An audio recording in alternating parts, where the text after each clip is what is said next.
covered because if someone arrives late, they can just sit in the back. Yeah, can be forward. Yeah. There you know.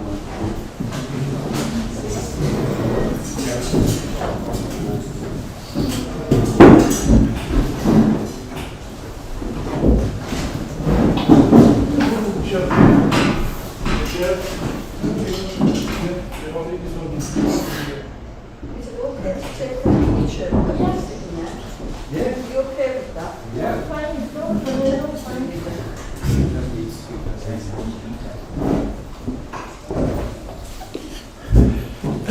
Good afternoon. Thanks a lot for coming to Saturday. We usually do these talks a couple of days after the opening. It gives me a good pleasure. My name is Jonathan Comerford, I'm director and curator of Peacock. It gives me great pleasure to welcome you to the new Aberdeen Bestiary, the unicorn. It's the last animal of the new Aberdeen Bestiary. Why the new Aberdeen Bestiary? Because there are a few older ones.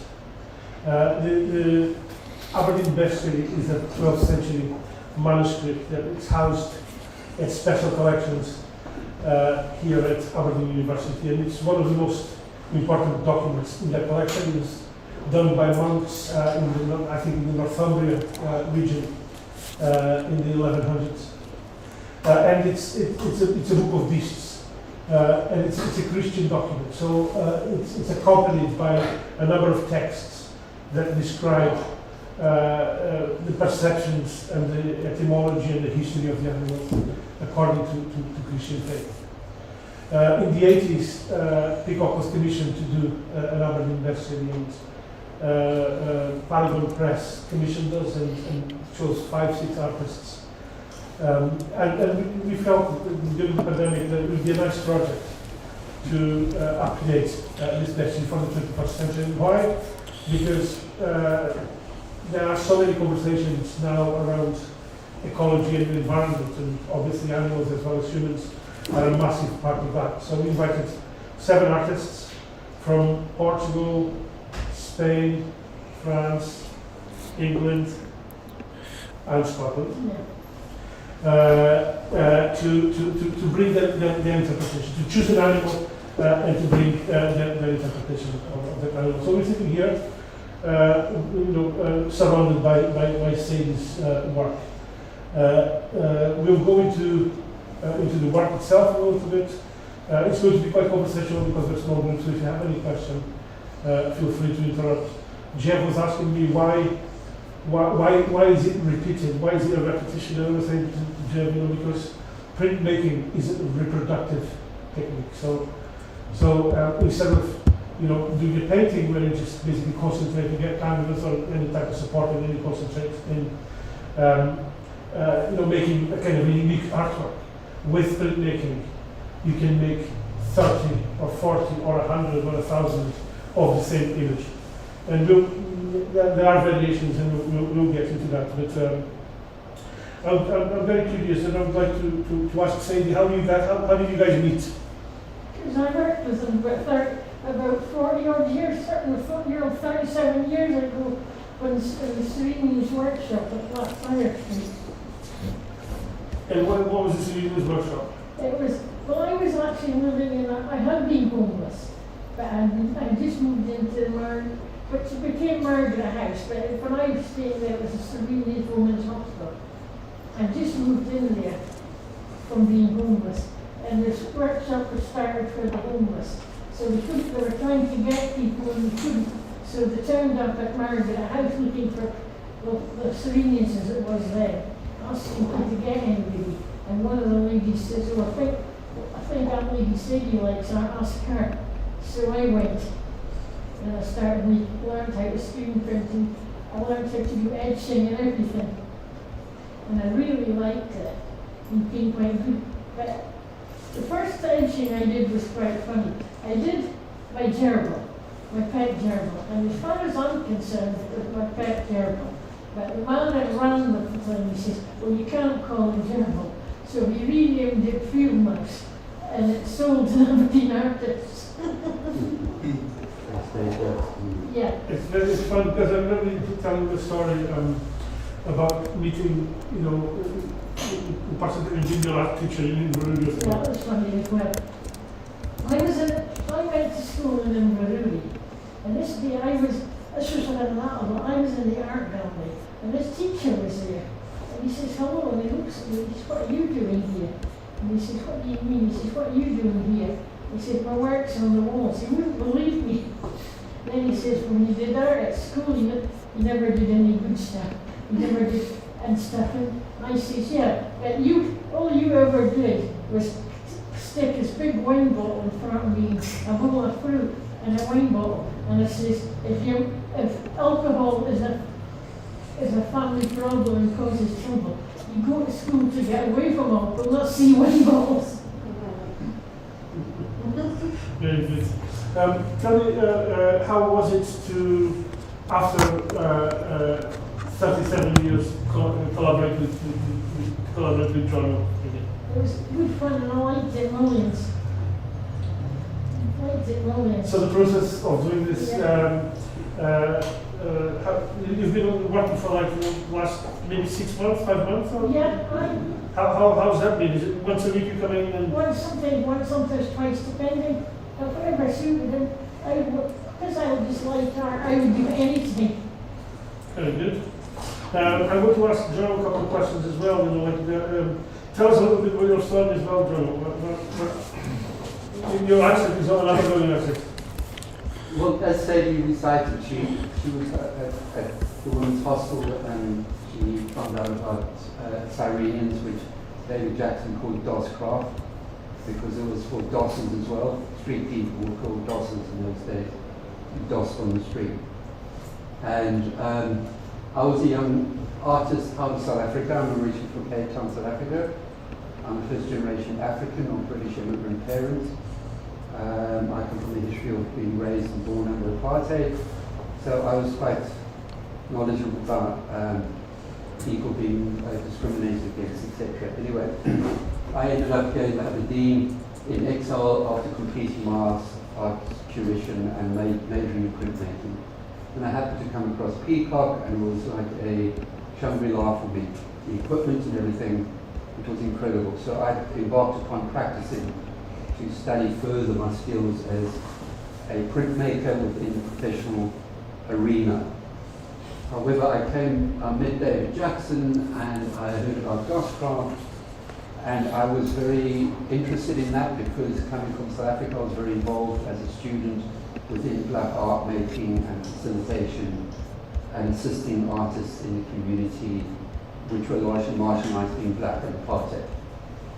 So when I met Dave Jackson and Dosscraft, I was like, great, let's impart shared knowledge. And I was then allocated as a printmaker there, silk screening as from Peacock, but just as an individual. And the trade-off was that Dosscraft paid for my material costs here at Peacock, and I taught the folk at Dosscraft. And Sadie was one of the main artists that I worked with. And we pursued, I think it was over a year with the Blind Mirror Project. Yeah, that was good. And we did that series of works from Spycatcher through Dracula Gave Us a Bad Name. Yeah, Spycatcher was the one I liked really a lot. Because at that time, the government were trying to ban this book called Spycatcher. And I thought, that's really stupid. And I live in our own country, and I would struggle to read and write if I got the book. And all the people in third world countries with no education, and wasting money trying to ban that book is stupid. And I thought, they won't manage to ban it, and it would just make people read it all the more out of curiosity. So what I did was, I did this big, stupid-looking cat called it Spycatcher, and it had a big bell on its collar, and it was to say that they'd as much chance of banning that book as the cat in the picture had of getting the bird. So my relationship with the artist Sadie tweaked my interest in her socio-political commentary, because I was an activist student back in South Africa. I was also a veteran of the Angolan War, and part of my art tuition was being able to download my experiences in being a conscript in the South African Defence Force. which was quite unique. And so, and also we were affiliated with a church-based art centre which was promoting, well, providing assistance with black artists. So once I came to Scotland, I was very much involved in activism. So having a person like Sadie talking about social political issues in Britain at that time, like Maggie Thatcher trying to block spy capture, tweaked my interest in assisting, providing support knowledge to create artwork for an artist to be able to express themselves with quality, so that we are able to put the artwork on the wall and represent a message through good quality artwork. And that's how we started. And like, after the Brea, everybody's calling gold liquid gold. And this Brea book ruined the writing and all that. So I did a big print of all the animals, and I put oil, covered it like oil colored with paint. And just to say that, I called it Brea liquid gold, the great big question marks. So we should question it if it's harming in the environment. Why should you think it's liquid gold? So with having worked with Sadie, which I think was over a year and a half, and at Peacock, I was filled with this notion of open access studio, and I'll return to South Africa when apartheid was still alive, and set up my own independent open access studio with this knowledge that I had experienced and the equipment that I had trained. And I then ran a print studio, kind of similar to Peacock, but independent, providing open access to artists who didn't have access to universities or college or a technicon where if you're doing printmaking, you need presses. They were the sole places that had presses. So unless you were a student of either of these institutions, you wouldn't have access. And even as an Anglo-African, if I wasn't a student, I didn't have. So I went along and built the largest press in Africa alongside a couple of others, and made an open access studio, ran it for 20 years, producing work with artists with disabilities, to black people, to white artists, to whoever. How did you find that? Yes. In South Africa, we do not have grants or whatever. Yeah. And also the grant system in South Africa at the time was largely towards a white-based need. So, and there was a regime base, there was money coming from a regime. I refused to deal with that. So what I did was that I looked for money in the practicing method, insofar that I sought out funding from private investors. In fact, I sought out money from 3 private investors to buy enough equipment to run Peter Hardground with no return. My condition to them was that I would make the workshop run for 5 years if they supported me and enabled me, and that's exactly what happened. I bought the equipment, but the conditions that I had, well, it wasn't condition, but there were no grants, so I generated income by inviting artists in to make artwork with me, introduced to the studio, and the outcomes of that I then exhibited and sold to make money. So I would say 85% of Hardground's income was generated from the production and sale of the artwork. So it was a different model. So if we can rewind back to the 80s, what were the years that you how long did you collaborate for? And what did you do then? What prints did you do? I don't remember the year, but I did quite a few. It was 86, I think, 86 and 87. Yeah. I did quite a few. I did Spy Catcher, I did Dracula giving us a bad name, that was funny. Yeah. And that was really cool, because this friend of mine, he worked at the college, he was a professor to do with bats and all stuff. So I did the print for him. So guess what? He came to the Cyrenians and he brought all the bats to let me see them. That was cool. The pippos and some other kinds. But it was my coordination's not perfect. Well, I went to stroke it on the nose, but it might have been my fault. I might have accidentally poked it because it burned me. Yeah, so you did that, and then you did the budgie one. Yeah, but the budgie one, I did all the birds, like all the different budgies and birds on a grey background, and I covered it with like a cage, but the door was open so they were all getting out. We called it freedom. Yeah, and from my side as an artist, as a young printmaker, for me to learn to work with somebody and start developing, because I sort of embarked upon a self-induced master printership of my own, albeit not going to a place and learning under somebody.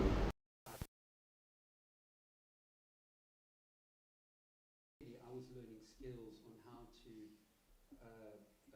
facilitate her way of making markmaking. And that was by giving her pens to draw. And due to acute dyslexia, which was a very interesting situation to deal with, was to provide the person that freedom to draw. And one of the primaries are drawing. And I draw a lot myself. And it's one of the fundamental things of drawing. And learning how to ultimately, as a master printmaker, well, still there, still on my vacation, you learn personally how the artist works, and you then provide and advise material and ways in which they can apply themselves. Like, some of my prints, if I wanted writing on them, Jonathan had to write it so that I could just copy it. Because like, if you're dyslexic, that wouldn't work otherwise. For me writing, it would be all wrong. But if he wrote it in very large letters for me, I could copy it.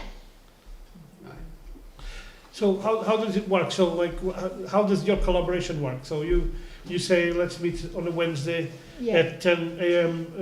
In the morning at the Worm. You meet there, you have a cup of tea, and then what?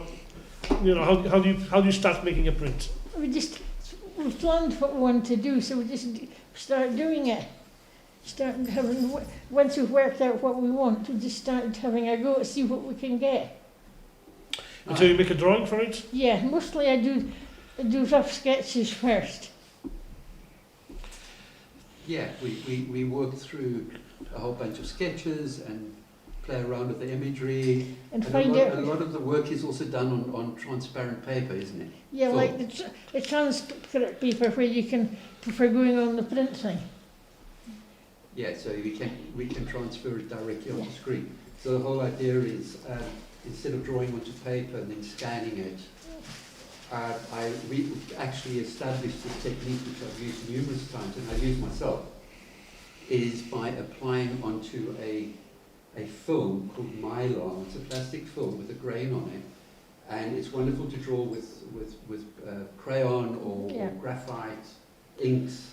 It holds the material, and what is beautiful about it, it's like drawing on paper. So you can then draw your drawing, and once it's completed, you can immediately put it onto a screen, or you can photo transfer it onto an etching. So what is happening there is that you are then creating a drawing which is you're getting the most direct representation of that image. I like that as well, because that's actually better for me just now, because my sight got worse. But when my sight was better, I quite liked when you drew it on this, you know, when you blocked, I could draw on the screen direct and block it with blue filler years ago. That's right, yeah, well, we're going to be doing that again. I quite like that method. Yeah. But when my sight worsening, I'm not sure how sure it, but I'll give it a go. Well, you did it on these, Sadie, where with the unicorn shape, what Sadie did, she did the large drawing, and we used that as a template. We then we blocked out the screen, she painted as well, the entire shape of the two unicorns, the moon and the stars. Yeah. So we had the drawing and this, we put both onto a screen, and what she did was we did a reduction printing. So in other words, we pulled the white colour that we see in some of them as the first colour. And then in some of them you'll see a blue. So Sadie blocked out the area. Then you put in the next colour, and you keep doing it. Yeah, and then we also can wash it out, and you can block out other areas and change it. So hence, why the reason you have 1 out of 1 and then being unique is that each one has a slightly different... CD, If- The unicorns, was that the actual unicorns, was that your image of them, or did you get the No, idea from a book or?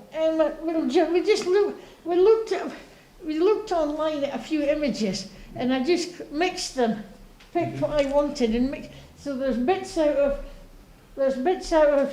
John had some pictures he printed off the internet of unicorns, and I looked on my phone and things, and we saw unicorns, and I picked bits I liked from wherever, and just mixed it. And these smaller pieces that you see here are Sadie's drawings directly she did at home on film. Okay, so these are kind of her sketches until she came across and decided upon this image, Yeah. which is joined. We flipped them together. Yeah. Also very interesting is that we're a pair of mature folk, right? Yeah. It's so far that when we first worked together, there were no computers. Yeah. There was only a fax machine. So what we were able to do as mature folk now, be able to use a bit of digital or computer work which was great for Sadie, because she could look at the screen and say, yeah, we'll keep that star there and that one no, and move that. Yeah. Yeah, like. From doing her drawings and now being advanced with the modern technology as we're maturing, eyesight and all that. But it's great to be able to continue being creative in that sense. But I think what's important also is that you're not just doing, because this would be quite easy to do in the computer only. So you would make the different layers and then you would print out a digital thing with a printer, but you don't do that. You then have an image and then you put it through a process called screen printing. Yeah, Can you tell us a little bit about the process? Well, on the screen, once you've got the image on, you can either block, you can make an image and you can bake it. My drawing's on this film, and you can put it in that hot room and you can bake it on, which is quicker and easier. But long ago, you used to just draw it with film, and you way slightly easier. And once it's on the screen, you wash it out. But when the screen got baked, basically, the drawing was dark black. So the places where the drawing was on stayed open, but the other bits of the screen baked hard solid. So then when you pull ink across, it goes through the bits that's there. See what I mean? The open bit, the drawing bits. But the other bits of the screen were baked solid, so it wouldn't go through. So it's like a very, very thin mesh in like a grid, like a metal frame. And once you put light through it, some bits would stay opaque and some would become transparent, so that the ink would go through the very fine mesh. You put the ink on the Yeah. screen and this. Yeah. We're thinking about setting up a little drawing class. Yeah, we'd be helping do that. And I think Duncan's going and Christopher's going. You can come too if you want. Aye. So tell me a little bit about your titles, because like you're saying that you're dyslexic, but and have some difficulty writing. But your titles are really poetic and funny and brilliant. How do you come up with them? Just thought of them. Just looked at the print and what matched. And like the rainbow one, I really liked it. And what do you call it?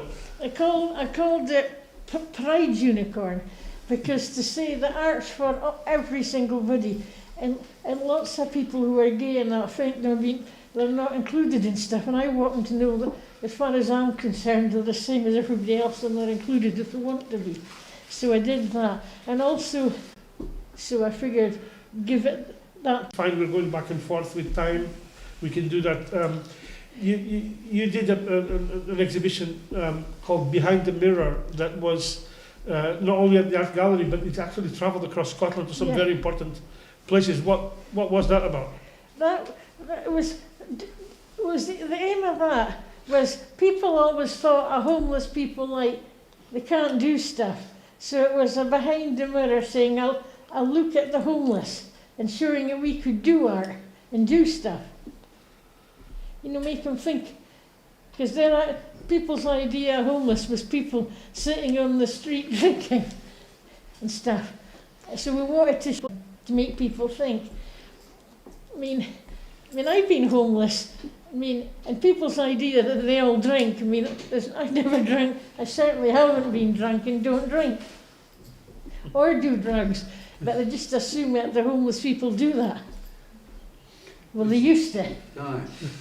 You see, and again, this is very an 80s thing. You know, we have a generation that were, during the 80s, there was a lot going on, like a regime in South Africa that I removed myself from. But meeting Cyrenians and being there, Dave Jackson's creating that Doscroft was extremely unique in terms of establishing a place again for people who didn't have anything, could actually go to the soup kitchen, have something to drink, have a shower, get their clothes washed. It was all about dignity.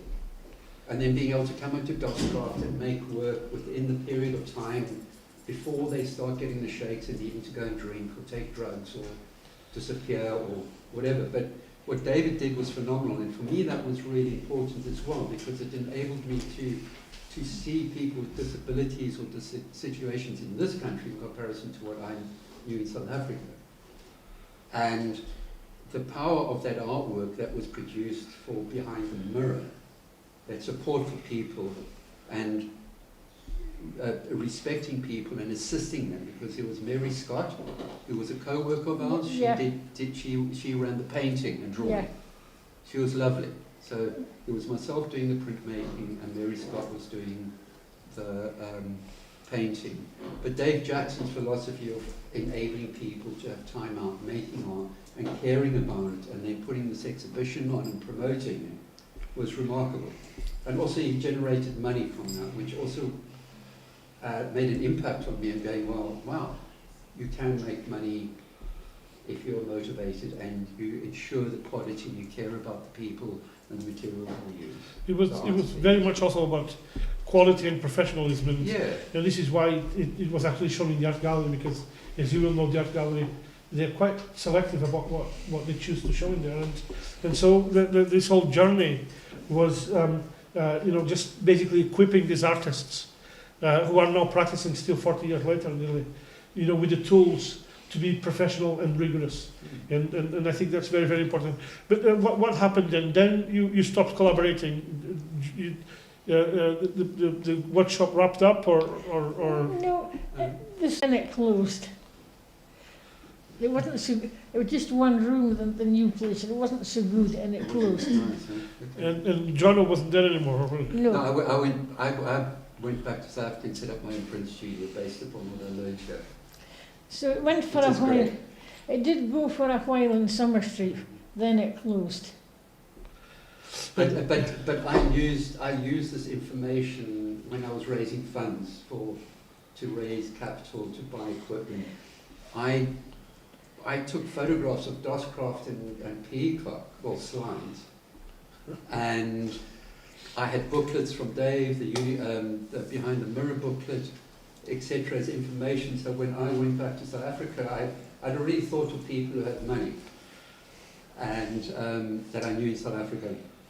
And one of them was a diamond dealer, an ex-girlfriend of mine's father, who was a diamond protractor up on the west coast, and he had hit a jackpot. He said, these are the two workshops that I just worked in, and I would like to make the same thing, just amalgamating the two. And I need a press like Peacock, and I need this, and that's how I generated income to buy enough to buy the presses, and that I was totally Peacock on what I'd learned here. And I just adapted it to the African diaspora and South Africa, but it certainly had the same aesthetic. So it's good if they helped. It's good if the diamond people helped you. But lots of people's not happy because about blood diamonds and stuff and stuff. Yeah, but this guy was just sucking them out the west coast, and Yeah. I went to him. But it's good if something good came out of the. If Well, that's what I said. I was looking at getting money from many people. It's to good put if into the art some and good invest stuff with came no out of return. it. Aye. So it was good. So, yeah. so in 1987, basically you guys parted ways. But now we're like in 2024 and we're all in a room and we're all here together. How did that happen? Because they got in touch to say would I want to work with them, so I said yes, please. Okay, so did Jonathan find himself back here? You know, in Aberdeen, you know, in 2023. A long story, but I eventually came up here, and I was 16 years in London, doing a lot of work there. Caring. I got involved also in the care industry because I cared for my father who had vascular dementia. So for 12 years, and I got involved in the care industry because I was concerned about the care he was being provided. So I'm a care worker as well. And my interest of working with folk who are in care, who need support, as well as is part and parcel of what I do. And once my father passed away 3 years ago, I decided to leg it out of London and come up here and return to live by the sea and get back to Peacock and start working as an artist full time again. So it's full circle for me. So this is lovely, and we're both alive. We're fairly healthy, aren't we? Yeah. And we're fairly compass mentors. And Nuno invited us to work together, and this is the trial thing that we did together for the last couple of months. Just getting to know each other. So one day I was at work, and then this guy shows up in a bicycle and, you know, with some kind of headdress on, and starts telling me this story, and I knew nothing about it. And I was like, am I imagining this? And then I went to the archives and I found the prints that they'd done, and then I invited John, do you want to come back and do some work for Peacock? And one of the ideas, you know, I'm doing this bestiary, and I would love we don't have a Scottish artist yet. I think this is going to be in the future quite a meaningful project, quite a big project, you know, into the future, coming out of Aberdeen in 2023, 2024. So I would like, you know, to invite Sadie to be the artist. And once you've already collaborated with Sadie in the 1980s and the works were there to be seen, then, you know, can you do it? Usually we get the artists to come here, they stay in an Airbnb for a month, and then they'll come in and kind of work every day with the technician, but we just changed that slightly, and so it wasn't going to be so intense. We spread the project rather than a month. You know, we've been doing it for about 4 or 5 months, haven't we? No, I think we started October, November. November, I think. November, November, and then we stopped in December for Christmas. And it's an incredible amount of work. During that time, it's been a pleasure for me to see the collaboration being reignited, and I know that there are things that will happen in the future. So it's been quite productive and generative. But in relation to this specific exhibition, why the unicorn? So I know that you've always worked with animals, you've always portrayed animals, and when you told us this... sorry, I didn't know that was no, sorry. Sorry. No, it's okay. When you told us the story of the bottle, you said to me, you know, I didn't want to draw things down from imagination. I could do then it. the whole world kind of changed. Yeah, I could do it. But people sent, like teachers saying, draw this, just made me uncomfortable. Because people, and so thought I couldn't do stuff. But if I'm doing it from my head because I want to, there's nothing saying I can't do it. If that makes sense. Yes, it does. And I bet you that teacher doesn't have any of his artworks in the No, he didn't. I think it was about me. Because there was the griffin and that Medusa thing with the snake heads, or the unicorn. And I figured, well, I'm not normally into doing mythicals, but I thought I'm Scottish and the unicorn's a symbol of Scotland. I'll take that one, thanks. And also there's a unicorn very nearby here. Yeah, I knew that. A little sculpture of a unicorn there. And basically, you know, Market Crosses were the places. I mean, this one has been moved from there to here, but it's more or less the same area where the places where the authorities would allow markets to take place. It's also, as I say in the curatorial text, the animal of Scotland. There used to be 2 unicorns, and then during the Union of the Crowns, one was dropped and a lion was put there. Resulting in the symbol for the alliance between England and Scotland. So Sadie's created the new Scottish symbol. Yes. It's got the 2 unicorns back again. I could look at the unicorn and see it, have a better idea for drawing by standing looking at it first. Because it's handy that lots of bits of me don't work good, but my memory's really good, so I got like photographic memory, so I could stand and look at that thing and memorise it. You could just go away and draw it. And Well, my own version of it, but yeah, but it's handy to have a memorised version of what it roughly looks like. okay, John's brought us one of the screens there, so you can see them. I know it's quite difficult to imagine. So this is the screen that was used to make the work. So you can describe that, Sadie, with the drawing and that. Now that's the birds and the unicorn. You see, when that was printed, if I pulled the colour, if there's a squeegee thing, and if I pulled the colour right across like that, the ink would go through, and it would be all white of whatever colour. Then if I got blue filler, or some bits you could do with tape, and you blocked it out, you would do another colour, and the first bits would remain white, and the second bits would remain, Would come out the next colour. come out the next colour. Then you could block out more bits, or you could open up bits Yeah, if you wanted them the new colour. reopen them. Yeah. So that's again, we kind of discovered that one, or we worked with Sadie, Yeah. or she discovered her own technique in terms of called reduction printing, and then opening up the screen, so you can keep on changing it all the time without too much difficulty of using a lot of screens. You can use 2 screens and do a multiple of prints, which is great. It's economic. It's for Sadie's capacity and ability. She can have freedom of drawing and mark making and colour changing at will. So that enables the person to be creative without restriction. And mostly I do it because I enjoy it. Yeah. So what's your favourite work in here, Sadie, and why? I just like all of them because of them. But I think my favourite one would be the Pride one with the multicolours on it.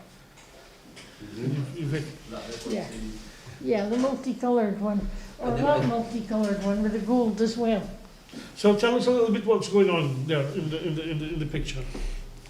That's just the 2 unicorns with them in the sky, meeting the man in the moon and all that. And it's So what's the man in the moon? What reference is that? I just thought to make it go with the stars. I thought put a man in the moon, and I also thought that it's a good idea with them for the gay pride one. It's to get. Say for togetherness is for everybody. It doesn't matter if they're gay or not. They've got 2 unicorns with the pride colour. Mix in together. Yeah, everybody mixing together. Well, I know what I mean. It's quite a political work in a way. We don't want it to be political. It's about identity, and it's about Yeah. I don't know if it's about Scottish independence, but Yeah. certainly Independence symbol, the lion was dropped. Yeah, it just basically, from I the- want art, just basically, I Unchained. wanted to say that art is for every single body, and it doesn't matter. If we try, they don't know till they try, and it depends how they try. If we try from a book, or try because a school teacher is telling them, they probably won't be, but if they do it from their head because they want to, and work their own things, they'll be better. And I did the unicorn with one of the unicorns is all chained up, and that's just to say that a symbol for against locking people and things up. But everybody in life says people really need it, but they shouldn't. They should try to rehabilitate and help people be better people in the community as far as possible. And just basically, I would like them to know that the art is for everybody. And there's a Robbie Burns thing in the bathroom with the thing on it. Well, I like one of his poems, the one that said, "It doesn't matter fit, creed, colour, religion, we're all Jack Thompson's bairns." That's one of his I like, because it's saying, the religion and sexuality and all the different things. didn't come into it. We're all God's children. And we should all be equally cared for and loved and get the best, everybody should have the best equal chance in life, regardless of their colour, skin, religion or ability. And that, for everything, not just art. Very good, very good. Listen, I'm going to ask one more question and then we're going to open for people to ask questions. So what's in the future? What's going to happen from now? Have you got any ideas in terms of continuing your collaboration or doing other things? If anybody wants, I'll do art for anybody who wants me to. I'll just do it because I love it and like having my say. I just like having my say with it. And another thing I really like if my art's on a wall somewhere and I'm not there, I'm equal to everyone else. They don't see learning disability or my physical disability. If my art's on a gallery... Well, we're going to carry on collaborating, aren't we? Yes, definitely. And also, some people have shown into... Chris Duncan wants to come and Jim says he might and Chris says he... Well, we have to decide between us, when's better for everyone. But I'm working. Yeah? Aye, I'm working on Tuesday, Wednesday. Okay, so let's find another day then. But we'll be in touch. Yeah. We'll be in touch about that, and probably going to be here. It's going to be from the imagination rather than having objects to copy. Let's be very happy if anyone wants to ask questions.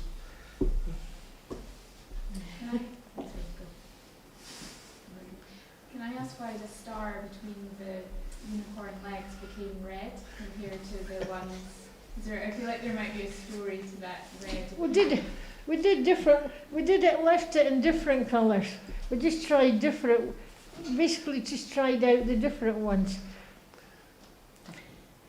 What I think it was meant to be was, as you see, some of them are gold leafed. These are gold leaf and silver leaves, which we did. These are what we did. We also did a lot of recycling. All the paper we printed on here were old proof papers. So what we did, we painted blackboard paint on it to neutralize the images underneath, so we could then use the paper. And we proceeded to then print. These are what they were looking like, and then these are the set that we decided to gold leaf. Okay. And traditionally, one of the things is that when you're doing gold leaf, you're meant to paint red underneath to give it a patina of some sort, right? And I think those stars ended up being that type of thing. But I think with Nuno was collaborating, we were talking about some kind of Soviet colour of some sort. Yeah. A Soviet star, and Sadie liked it, and so we thought, we'll just put a Soviet star in. But we didn't paint red underneath the gold leaf. It's all to that. And as you can see, what we also did was we overlaid a black line, Sadie's drawing, but the gold leafing we kept some of the black of the underneath. So if you look closely at these, the colour that we printed is different to the colour underlaid. So that's why you get this feeling of a kind of movement. When we printed the red, it's two unicorns together. It was around Valentine's time as well. If you know what I mean. No. So how do you get the gold leaf on? I painted the glaze, this particular gold leafing glaze that you paint on. That's it, yeah. And that's why you see sometimes it falls on, because it's stuck to, so working with Sadie's work, it's all amorphic and changes, and again, that's why they're all unique pieces, because traditionally they're meant to be perfectly the same. But with us here doing these, they are unique. So what that then does, it gives the piece itself its uniqueness, then trying to go, we will reject this one because it has got some goals there when it's not meant to be there. But also, if your coordination's poor, it would be hard to do the same thing identical. I can try, we could do that, but we're under pressure. But when the red tracing, it was years back.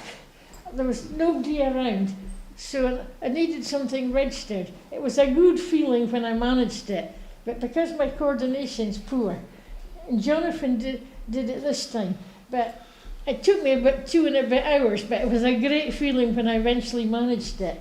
But since then, there's a new method that's better. Your new method for registration. Mind the old The one? one, yeah. Well, it took me about improved our 2.5 hours registration technique. with the old one to register. Right. But it was a good feeling when I got it. Yeah. But that new method, With the plastic sheet. I think let me try that the next time. And I think okay. I might Well, be a bit, yeah, I want to see if I can actually do that one a bit better. correct. That's what we're going to be doing. Sadie, Yeah. these sketch pads, just for rough ideas, these ideas.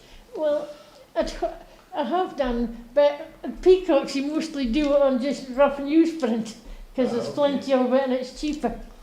I suppose, But I have, at home I've drawn on sketch pads from Poundland. Okay, gentlemen. that's good advertising for them. Yeah. Do you make one at a time, or do you have several at the same stage? They would be one after the other. Yeah. Right. Well, So one layer would go up and then it needs to And dry. no, we won't print this one. We'll Yeah. keep that aside. We'll print We put another. it aside, so they're drying racks. So you don't full of make drawings. one right from start to finish? No. No, you make 10, 20 at a time. yeah, It you print sounds a complicated, doesn't it? Well, It's complicated having all those pictures on the go. No, but it's the same. It's the same one, but you print it different colour bits and different colours, and like you print one.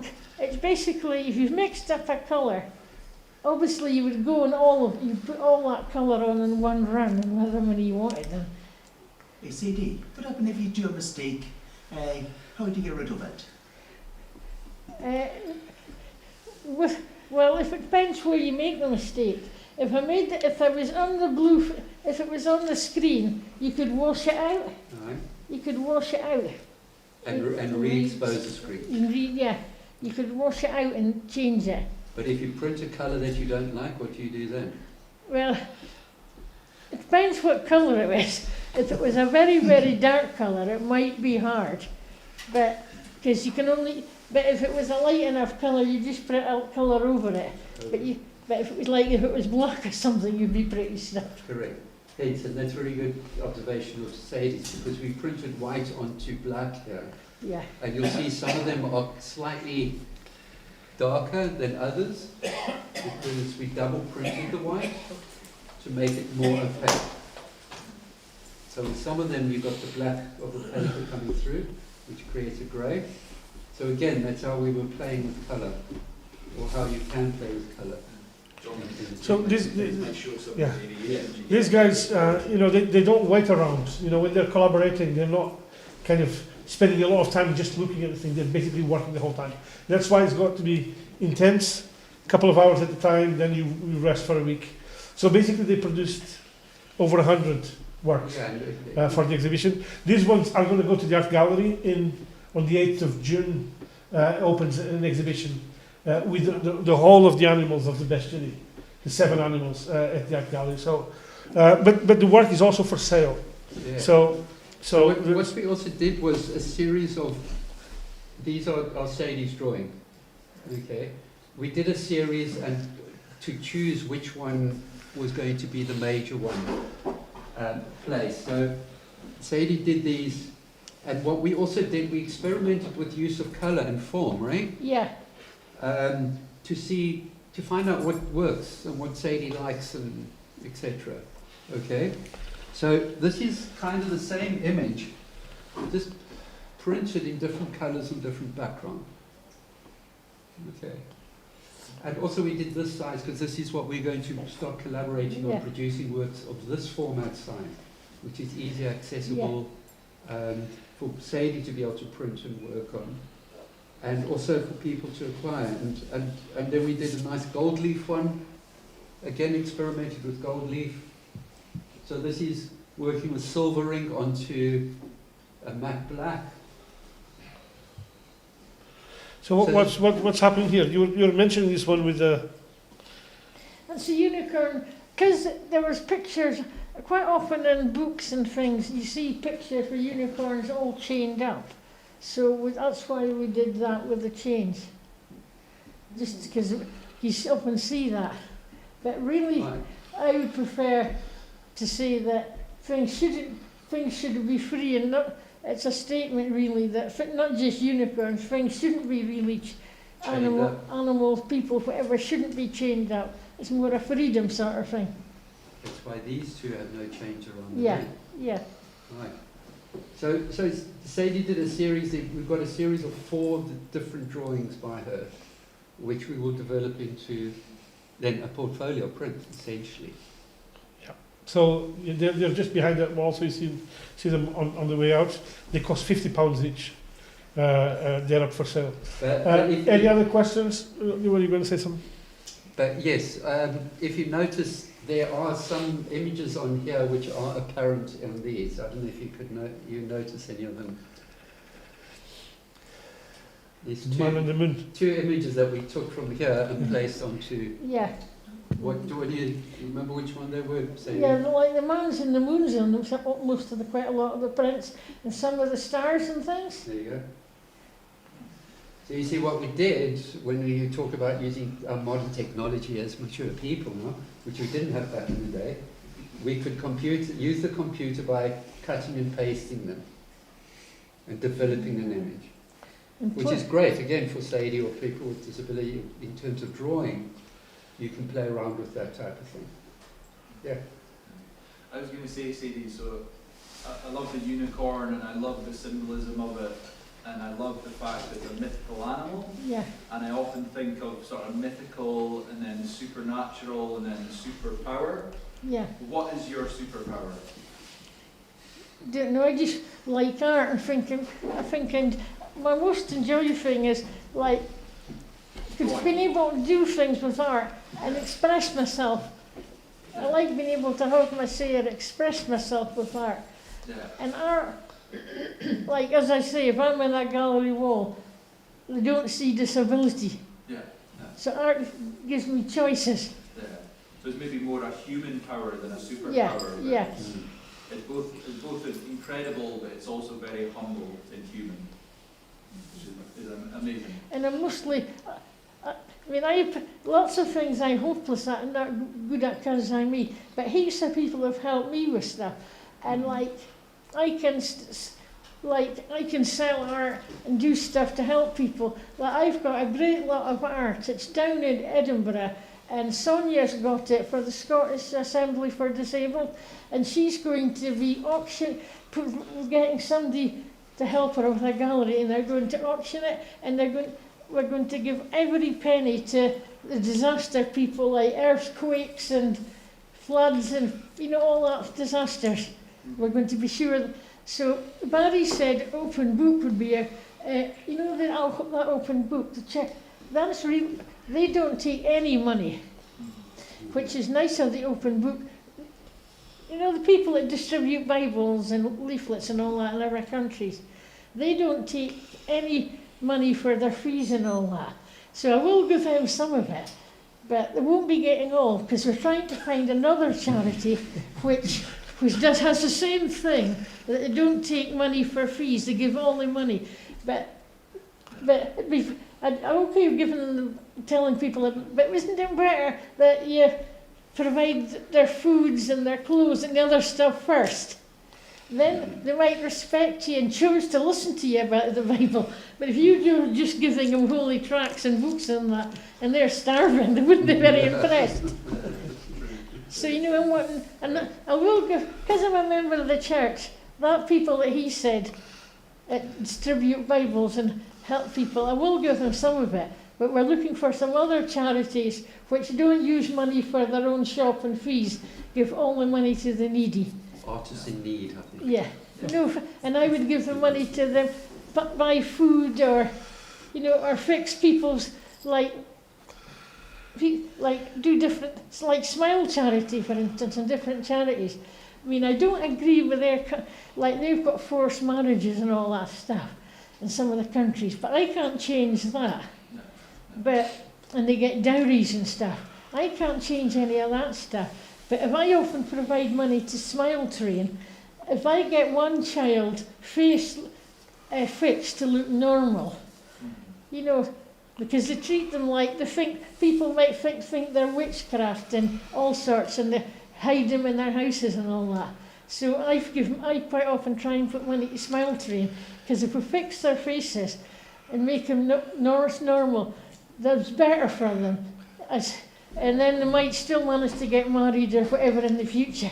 Yeah, I think the first time we spoke, Sadie, you were wanting Christmas cards so you could donate them to raise money for a charity down in Edinburgh. And your sort of charity work and your generosity is something that's continually kind of shined through as you come back into Peacocks and engage with us, and it's really commendable and really a great thing.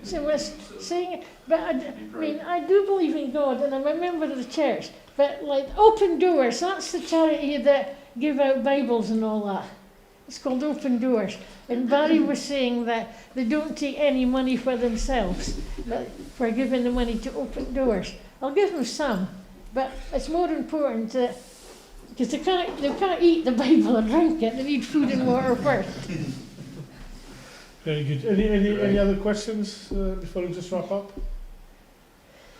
Well, it's been a pleasure then. Thank you for coming. Thank you, Sadie. Thank you, Jonathan, for doing this project.